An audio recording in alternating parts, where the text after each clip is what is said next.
नमस्कार।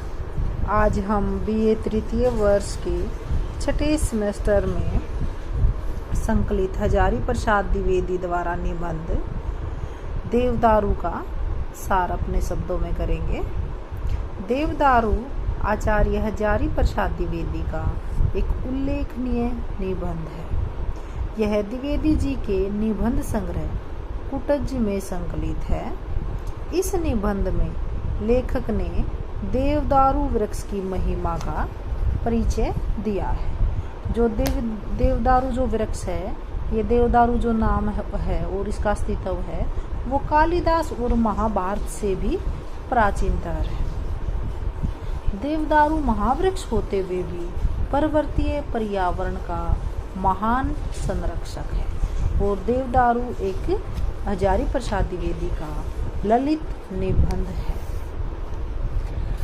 ये जो तरु है, पेड़ है, यह महादेव का प्रिय तरु है।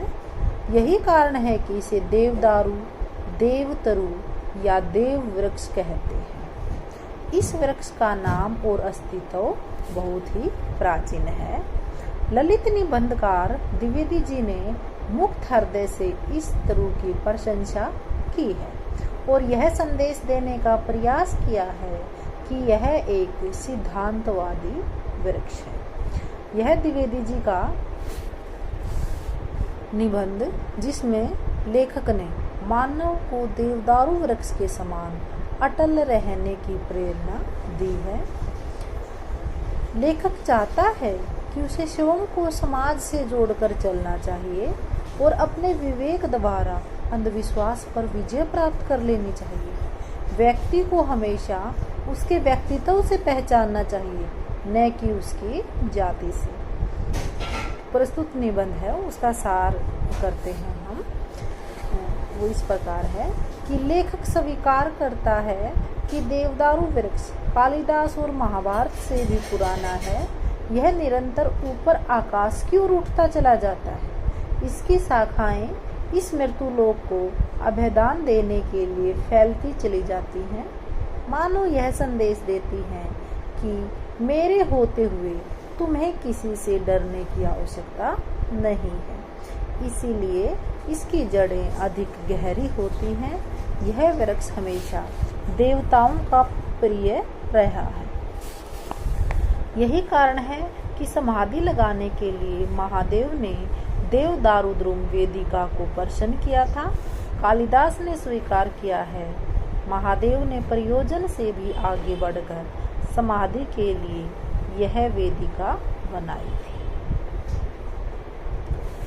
यह वृक्ष ध्यान, धारणा और समाधि की एकाग्रता के लिए अधिक उपयोगी माना जाता है। देवदारू की स्थिति उस योग के समान है जिसके द्वारा योगी समाधि लगाते हैं। कामदेव के प्रभाव से भले ही शिव की समाधि भंग हो गई हो, परंतु देवदारू समीप खड़ा होकर भी अचल खड़ा रहता है। देवता की तुलना में वह निर्विकार था। यही कारण है कि इसे देवदारू अर्थात देवता का काठ कहा गया। ऐसा कहा जाता है, शिव ने अत्यधिक प्रसन्न होकर उद्दाम नर्तन किया था। उस समय उसके शिष्य टंडु मुनि ने उन्हें याद किया। उन्होंने जिस नृत्य का प्रवर्तन किया उसी को तांडव नृत्य कहा जाता है। तांडव का अर्थ है टंडु मुनि द्वारा परिवर्तित रस भाव विवर्जित नृत्य।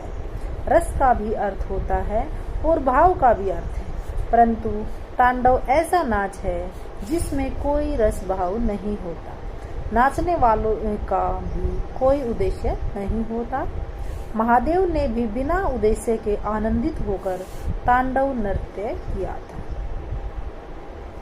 लेखक स्वीकार करता है कि तांडव भी एक प्रकार की समाधि है जिसमें ध्यान, समाधि और धारणा की एकाग्रता से ही योग सिद्ध होता है।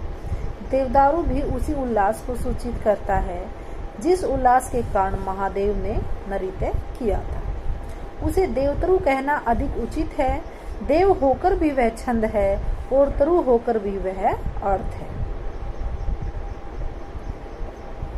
यदि उसे देवता का काठ कहा जाए तो पता चलता है कि उसमें न दया है, न माया है, और न मोह और न आसक्ति। इससे लगता है कि देवदारू हमेशा सावधान और जागृत रहता है। देवताओं की आंखें हमेशा खुली रहती हैं, कभी बंद नहीं होती। महादेव इनसे भिन्न थे।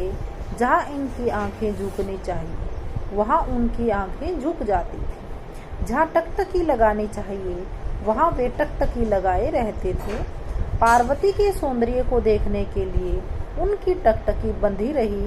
वे देवता होकर भी मनुष्य थे, परंतु देवदारू महावृक्ष नहीं बन सका, क्योंकि वह महादेव और पार्वती के परिणय को देखता रहा। महावृक्ष वनस्पति होते हैं, वे फल प्रदान करते हैं।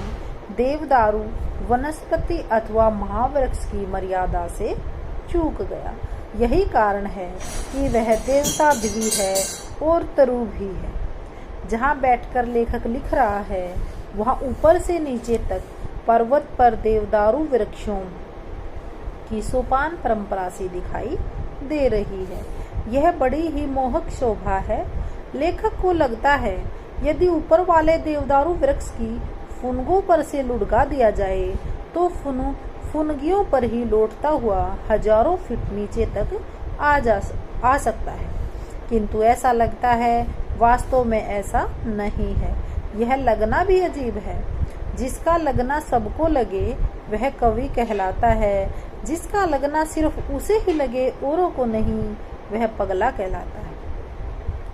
जो सबको लगे वह अर्थ है, जो एक को लगे वह अनर्थ।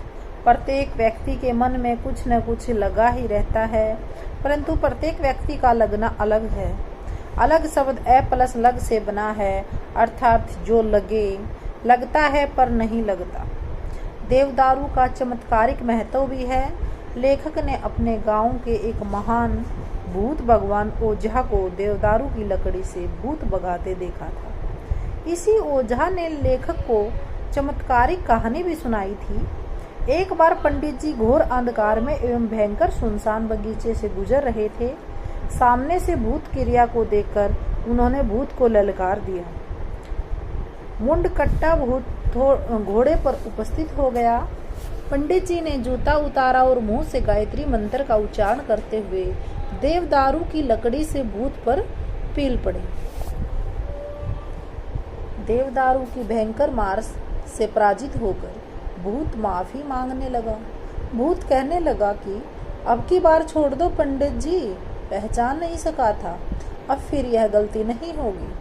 आज से मैं तुम्हारा गुलाम हुआ। पंडित जी का ब्राह्मण मन पसीज गया, नहीं तो सारे गांव जवार का कंटक समाप्त हो गया होता। इस प्रकार लेखक ने देवदारू के महत्व की स्थापना की है।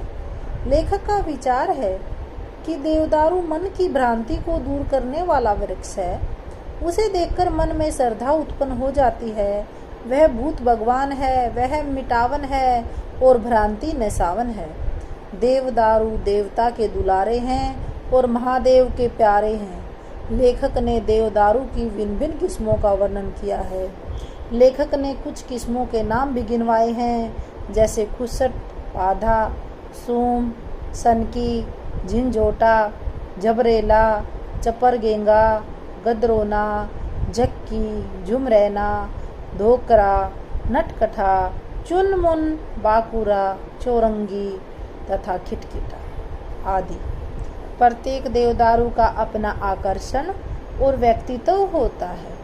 एक देवदारू सुंदर तथा आकर्षक था, जिसे महादेव ने पुत्र रूप में ग्रहण कर लिया। देवदारू वास्तव में सुंदर है। वह एक आकर्षक वृक्ष भी ही है। वह धरती से रस ग्रहण करता है और आकाश को छू लेना चाहता है। हवा के झोंकों में जब हिलता है तो उसका अभिजाते झूम उठता है।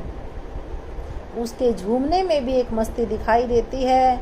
युग युगांतर की संचित अनुभूति ने मानो उसे यह अनुभूति प्रदान की है। युगों के परिवर्तन को उसने देखा है, फिर भी वह अपने स्थान पर अटल है।